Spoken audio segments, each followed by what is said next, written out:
Encounter NUS ప్రజా సంక్షేమమే అంతిమ లక్ష్యం. Welcome to the crime counter news India channel. Nalgonda పట్టణం ఆర్టీసీ కాలనీలో సోమవారం కేసాని వేణుగోపాల్ రెడ్డి కవిత దంపతుల ఆధ్వర్యంలో కళాకారుల జానపద నృత్యాలు, కొప్పు చుట్టూ నృత్యం భక్తులను ఆకట్టుకుంది. విఘ్నేష్ విక్రదాత, పొగాకు లింగయ్య భాగ్యమ్మ, పొగాకు నాగరాజ్ అనురాధ, పొగాకు మహేష్ సంధ్యారాణిలు పుణ్య దంపతులు అతిథులకు సన్మానం చేశారు. ఈ కార్యక్రమంలో కాలనీ వాసులు తదితరులు పాల్గొన్నారు.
ఈ ఆర్టీసీ కాలనీలో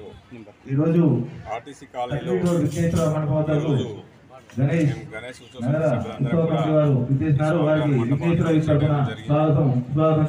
సంతోషకరమైన విషయం ఏంటంటే మహిళా మాతలు అందరూ కూడా భజన కార్యక్రమాలు, గోపూజ, కోలాటం,